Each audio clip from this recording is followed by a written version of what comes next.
You ain't bout it, you ain't bout it, you ain't kick on the mic. You ain't bout it, you ain't bout it, you ain't kick on the mic. You can go and subscribe, cause I be on it right. You ain't bout it, you ain't bout it, you ain't kick on the mic. Hey, what's going on, everyone? Thank you so much for joining me for another episode of Keek on the Mic. Today, we are back at it again with another very special guest right here on the podcast. Today, we are joined by CFL legend Dante Marsh. How you doing, Dante? I'm good. And yourself? I'm doing good. I'm doing good. You know, we met each other at Shaq Thompson's camp. It's really nice to meet you. Really nice to see you interact with those kids as well. So first and foremost, what does it mean to you, to really give back to the community, give back to those kids, and just teach them maybe some of the lessons that you learned during your football career? For me, it's important because I'm an inner city kid from Oakland, California. And I had the luxury for me growing up in the 80s and 90s to have Oakland Parks and Rec, and I've had a lot of people pour into me. So my whole thing is I miss that aspect and that village, right? Because that no longer exists. So my whole thing is I'm trying to recreate that for the next wave of young people coming up, because I think it's definitely needed. Yeah, and that's what I was always taught, growing up from my father, was that, you want to be better than what was taught to you, right? So I think it's great that you are setting that example to the younger generation, because there's a younger generation that can surely use the help, So I think it's awesome to see guys like you in action, give it back to the community. For sure. And I feel like I was blessed and fortunate to make it, get a D1 scholarship, make it to the NFL, and then play a long time in the Canadian Football League. So I feel like I have to give back. Yeah, I want people that are listening today to kind of understand how impressive your resume actually is. I'm going to actually read through some simple stats for Dante Marsh here on today's episode of Keek on the Mic. You had a short stint with the Tennessee Titans in 2001, but then signed with the BC Lions in 2004, where you actually recorded a career high in tackles. In 2005, you started all 18 games, had 47 defensive tackles, 7 special teams tackles. Then in 2006, you had a career high with 4 interceptions as well as 52 tackles. He's a 2-time Grey Cup champion, 4-time All-Star, CFL legend. You're actually on the Hall of Fame ballot for the CFL, which is super impressive.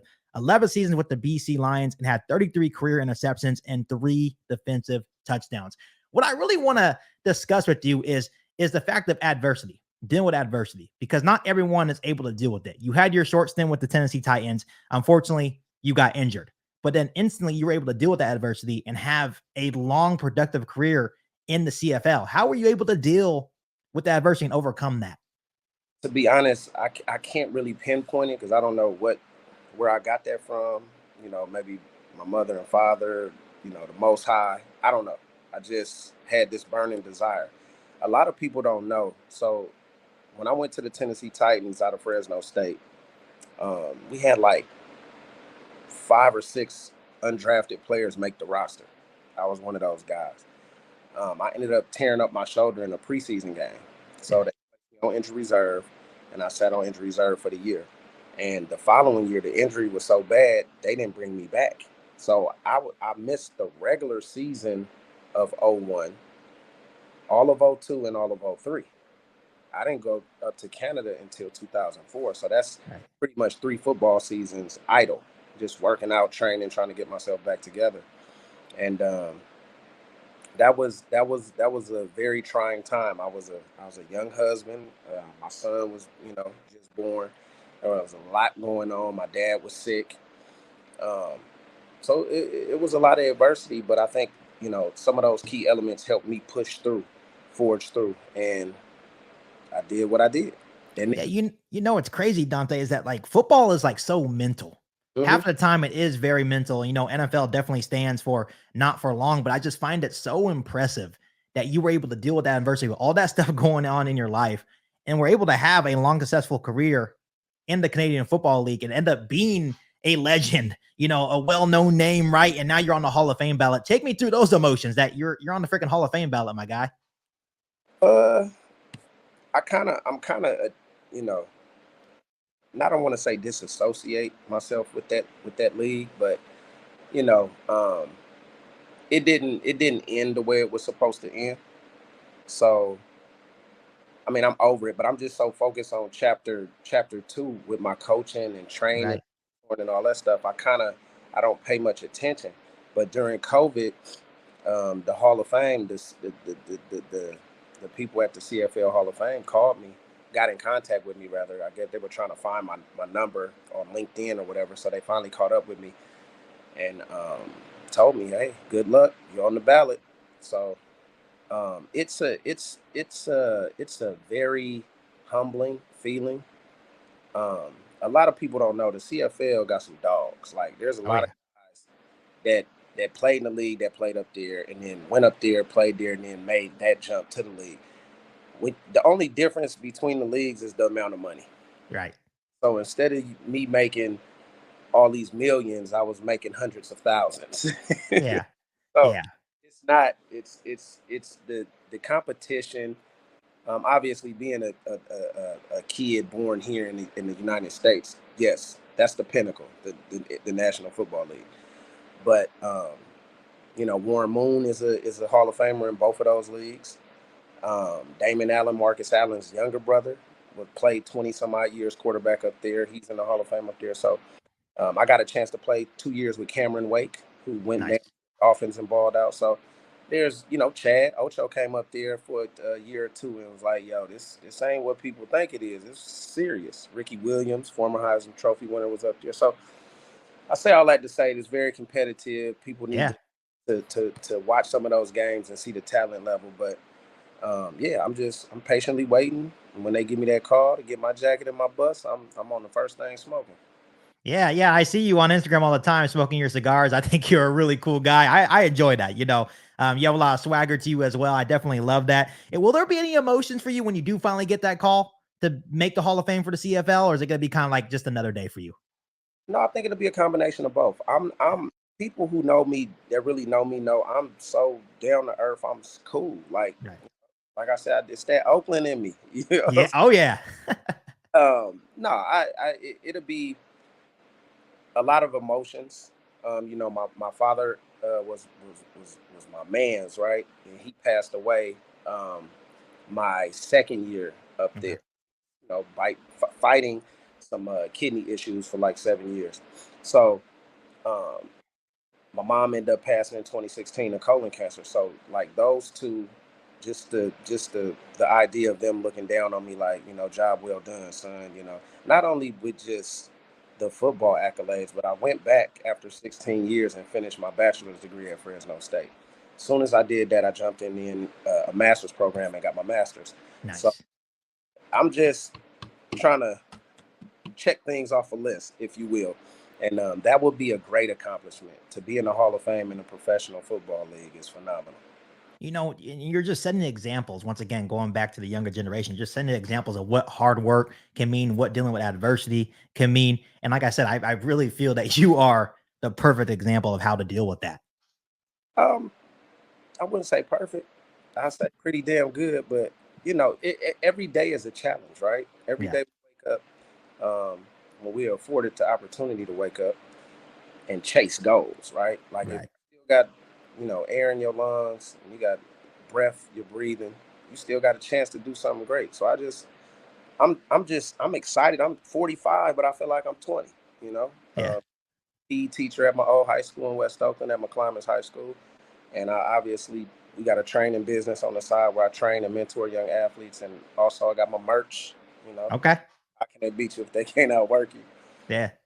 Just I'm just having fun, man. Like my thing is that how many young people can I reach and impact and put in better situations and help them on their journey. That's where my mind is now. So I'm excited every day, man, like a kid in a candy store. That's awesome to hear. That's awesome to hear. First and foremost, you brought up your merch and your gear. We're going to have to do like a swap. I may have to give you some of my gear. Maybe you could swap me some of your gear. We can definitely shout each other out as well. But you brought up about, giving back to the community. I'm trying to touch the younger generation. Something that really stuck with me on your social media, is a little quote that you keep posting, right? During your training videos of when you're training maybe other young kids. It says, how can they beat you if they can't outwork you? What does that quote mean to you? So this quote came about back in like 2010. So I was living in Atlanta, Georgia, and a bunch of pro athletes. We used to train together in the off seasons down there. Atlanta, cheaper to live, nice big ass houses, right? Yeah. So I made the jump from California to Atlanta for 7 years, right? So in the off season, it was me, Darian Durant, Corey Banks, Milt Stegall. Milt Stegall, he's my OG. I call him Unc. So he was like the Jerry Rice of the CFL. He played like 50 seasons, had all the accolades, all the stats, hardware. He's a Hall of Famer up there. From Cincinnati, Ohio, I want to say I think he got 2 or 3 years with the Bengals, and then he spent 15 up in the Canadian Football League with the Winnipeg Blue Bombers. So he kind of took me under his wing. Man, this dude was phenomenal. Like in his 40s, training, just it was ridiculous. He was the OG still doing it, right? So he kind of took me and Corey Banks up under his wing and kind of showed us how to be professionals. Like, this is how you're supposed to be as a professional athlete. As far as eating, the mentality, the work ethic, we already had, some of those elements in place, but he took them to another level because he showed us how to do it. Right. And that quote came along. We were out at, I don't know if it was Banneker High School or the high school that Pac-Man and them went to that was down close by my house. But in any event, we training, and it was being said like, man, how can they beat you if they can't outwork you? So that was like 2009, 2010. So I just kept it going. And then in 2011, I had it printed on a shirt. Right. So basically that saying, that quote, the meaning behind that is no matter what you're doing in life, whether you're the garbage man, lawyer, doctor, professional athlete, podcaster, YouTube, whatever, how can they beat you if they can't outwork you? If you do everything that you physically, humanly possible can do within your power, and you're exhausted, you couldn't do nothing more than that, and you gave it your all, you can sit back and be satisfied with the outcome because you put in the work. Because we all know at the end of the day, the Most High is controlling everything.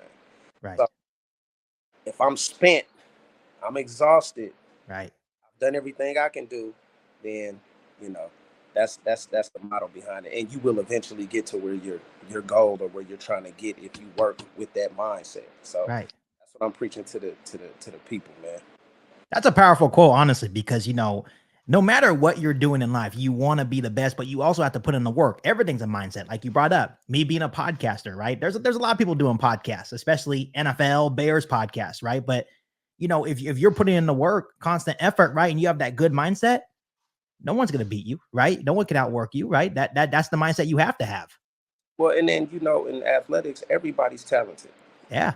Like at a certain level, once we get to high level high school, high level college, everybody can run.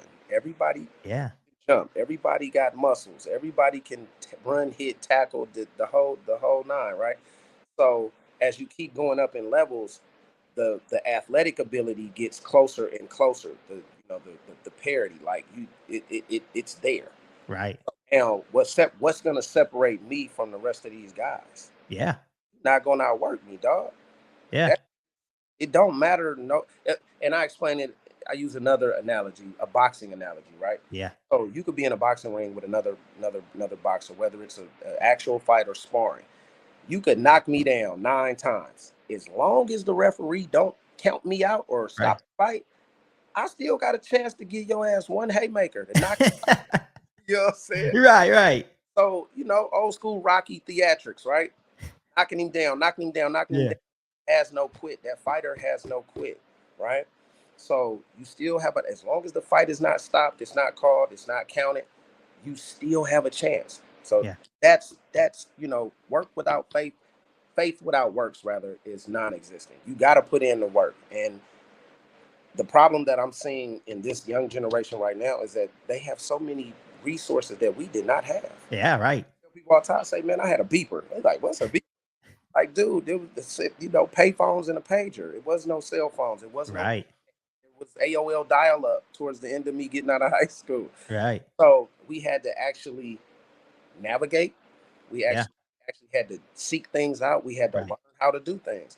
So yeah, man, just I'm gonna outwork my opponent 24/7, and with the God-given abilities that you have plus the work, you'll be, triumphant.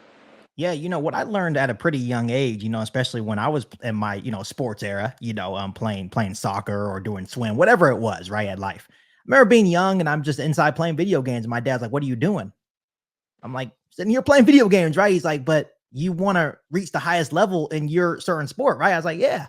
He's like, "So what do you think someone else is out there doing? They're Right. out working right now. They're out there working to demolish you, to destroy you." And that just really hit me, my dad was very big motivation to me, just kind of like giving me that tough love, the tough encouragement. I think that's what some of these younger generation needs as well. Like these older mentors that been there, done that have put in the work, right? And that's what my dad was for me. And I always had that mindset that no one on the field was going to outwork me or be better than me. I was going to try to run through you, right? to reach my goals, right? So, I think that, even dealing with some of my high school students, right? We are there to to to to give knowledge, to give them some game, if you will. Like, right, they're not receptive the same way we were. right, Like, like the '90s was, you had to be there. Like the '80s, right. be there. You had guys in the neighborhood that were up to no good, but they still looked out for the kids, man. Like, you know, I tell some of my players at Laney all the time, y'all have it so good. I made it, and I'm giving you all this information, and I'm showing you I can literally walk you from A to Z with your process. Yeah, We had drunk daddies and drug dealers and right. coaches. You know what I'm Yeah, saying? yeah, And I don't. It's, if you know, you know. It's not right, such a negative thing. But back then, in them times, different times, right. them men meant so well and did so much with little knowledge of what they were trying to teach us to do. If that makes sense, like, Yeah, none of those guys who coached me were D1 players. no, None of the guys who coached me made it to the pros, right.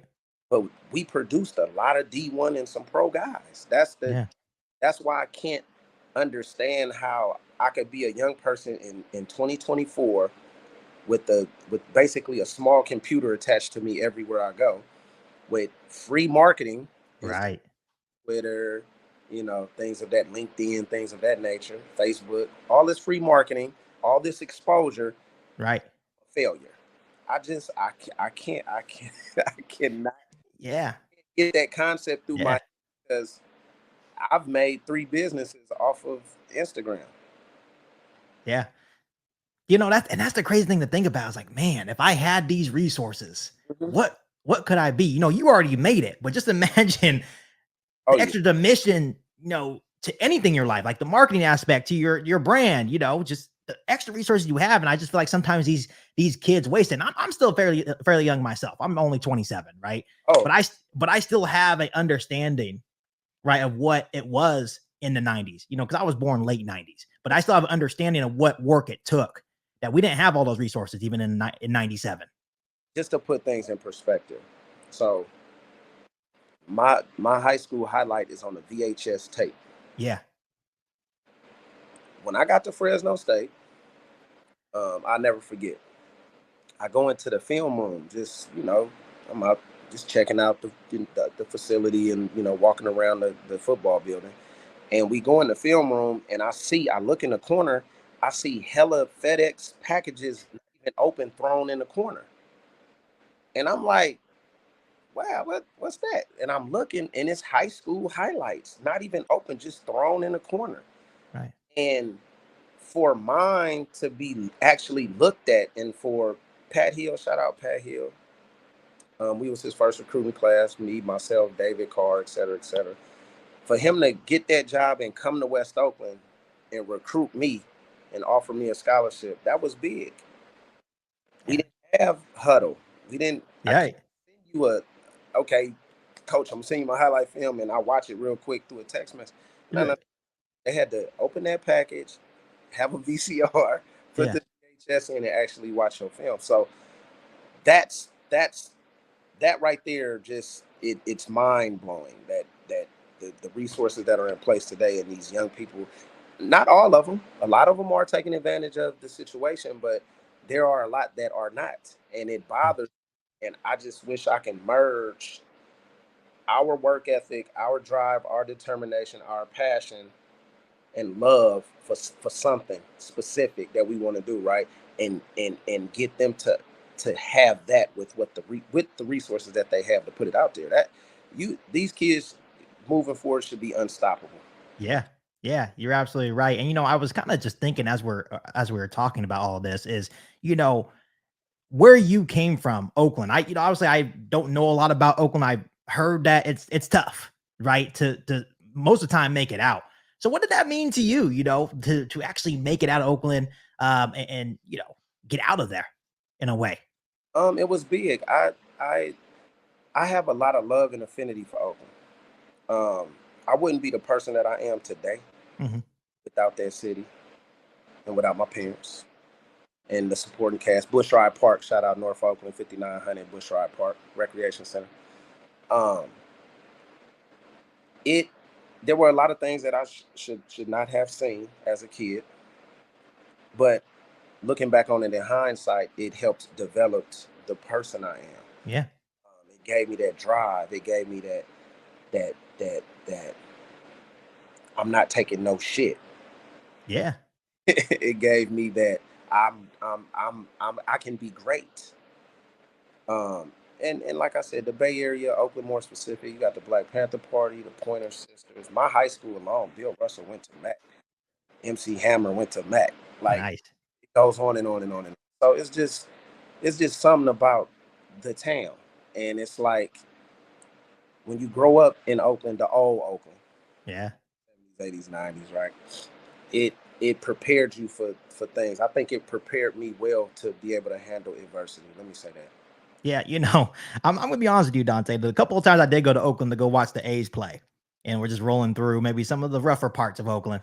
I'm not gonna lie, I got a little spooked. I had to kind of put the seat down a little bit, but maybe that's just a false alley, to the city of Oakland. I know there's a lot of good people there, but that kind of goes back to our conversation about going back to the younger generation. Everything's being served to them Hmm. on a silver platter, more compared to you and your generation, right? You actually had to work for it. Like you said, you've seen some things that you probably shouldn't have seen, but it gave you that drive, gave you that determination to be better, right? To possibly do better for yourself and get out maybe of Oakland. You have a lot of love for Oakland, but once again, that kind of ties into what we're talking about with that younger generation where you had to work a little bit harder to achieve what you wanted to achieve. I mean, you from Sac, right? Yeah, I am. Man, look, Sac ain't no joke. No, I know there's some parts of SAG. Hey, we're the real deal. I get it. I get it.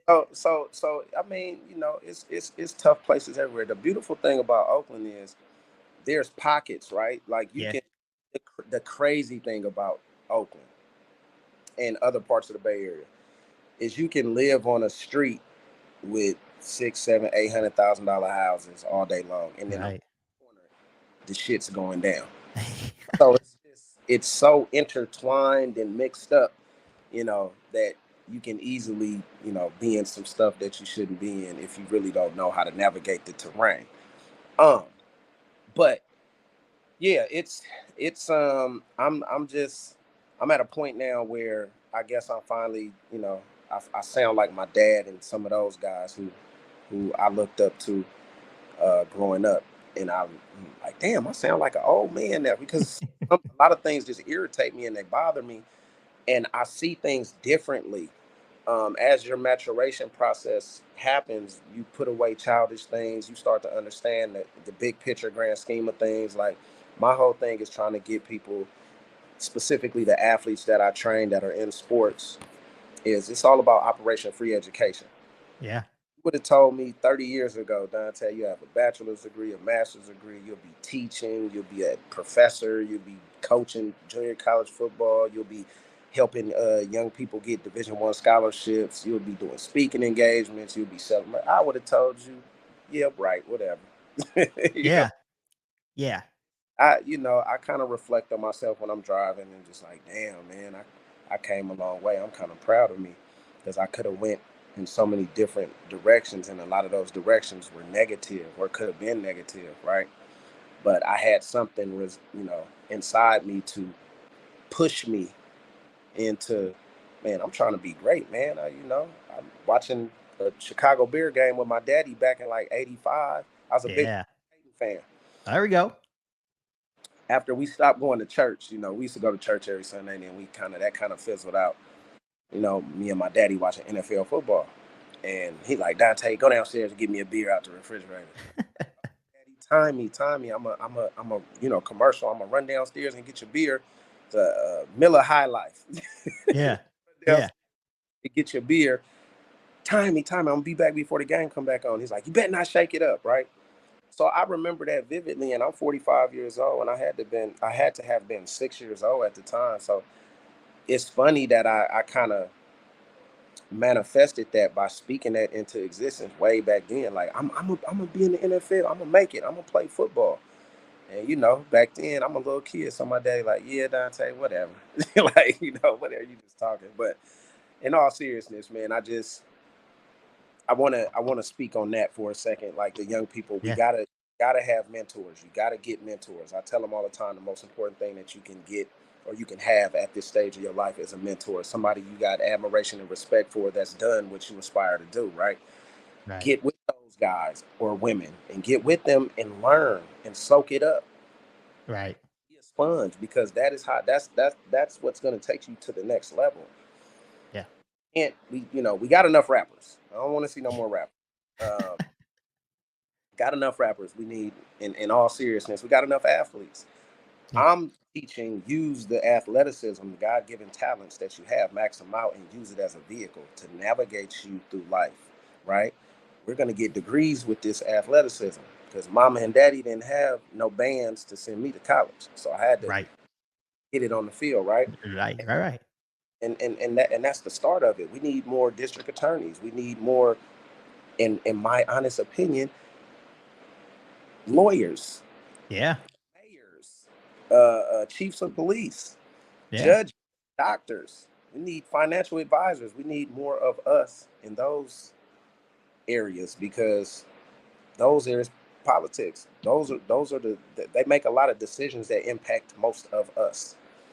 So I'm just, I know I run off on a tangent, but that's what my mind, we need to do that. We're going to start funneling you guys in those directions. But yes, we can use athletics as a vehicle to get you there. You were thinking about bigger picture here, and that is like, really, that's how your mind should work, right? You'd always think about your next step, right? What are you going to do next? And you should be always one step ahead. And that's how you really do become successful. Like, when you're doing stuff, for example, for me, when I am doing podcasts, I'm thinking about what's my next move as I'm doing what I'm doing now. Right. So you should always have a motive. And that's why I'm really glad I met you, man, because I feel like you and I are a lot alike, even though we are in different generations. We both have drive, both have determinations, even though we're doing totally different things. I'm a podcaster. You are athlete that made it, right? But we both have one end goal in sight, and that is to be the best that we can be. I also have a bachelor's and master's as well. And I think that's, for me, was trying to set an example, not only for my daughter, but my family as well. I was one of the first people in my family to get a master's degree. So it was special for me to kind of set that example. Mm-hmm. No, absolutely. And then my son is 22, my daughter's 15, and I got 2 stepkids. So I'm just, I feel like exactly what you said.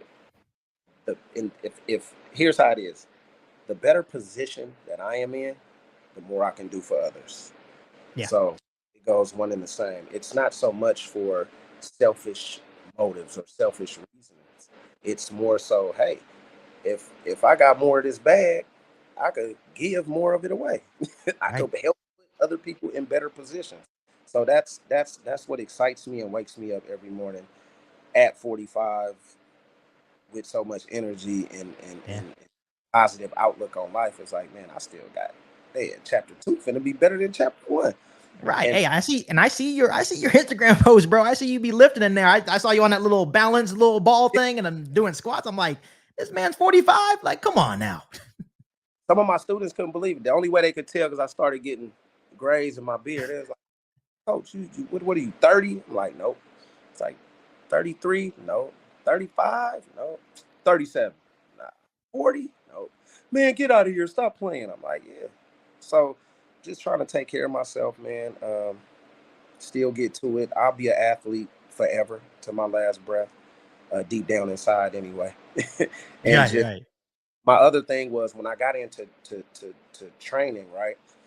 I told myself, okay, we had Instagram had, so I played from in Canada, so 01 in the NFL, and then Canada 04 to 14.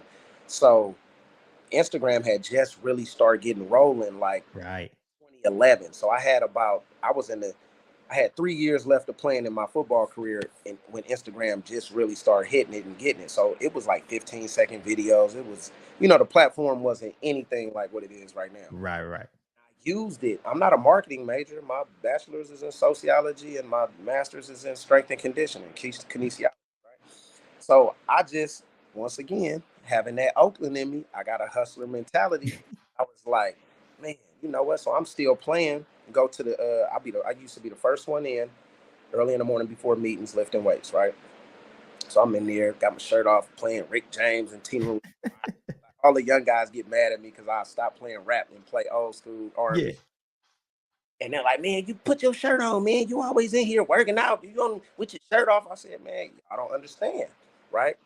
All those dudes that was talking shit, my teammates, cracking jokes, they followed the exact same formula because look what it done today. So it's, it's a great marketing tool. I say all that to say using my resources to maximize what I want out of it, right? In the right way, right? So started doing that, and then next thing you know, you get the following. Obviously, you already got some sort of celebrity, if you will, through being a professional athlete.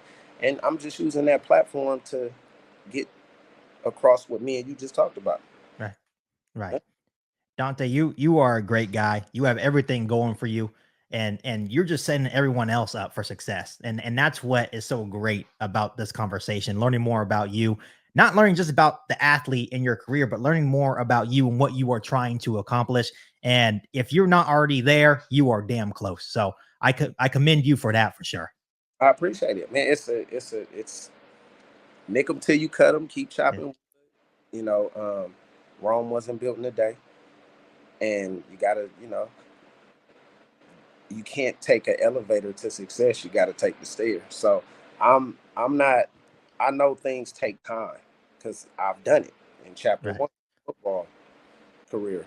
So nothing's gonna just happen overnight. It's a process. So the last thing I would say is people got to start to fall in love with the process. Yep. And that's how you make it to the next level. You got to fall in love with the process first. And then, the mindset has to be there, and then just got to go for it right at the end of the day. Dante, I do really appreciate you coming on, taking some time. I know it took a little bit of while to get this scheduled, but I appreciate you being patient with me. I definitely want you to be a friend of the channel. Definitely come on again, hopefully talk some maybe NFL content as well during the season. I think that would be great for the viewers to listen to, but I do appreciate you coming on. No doubt. Anytime you need me, it's good. I'm there. You've been listening to Keek on the Mic, a podcast all about the Chicago Bears. Don't forget to subscribe to the channel and hit the bell notification to catch all Bears content right here on the podcast. Thanks, guys, and bear down.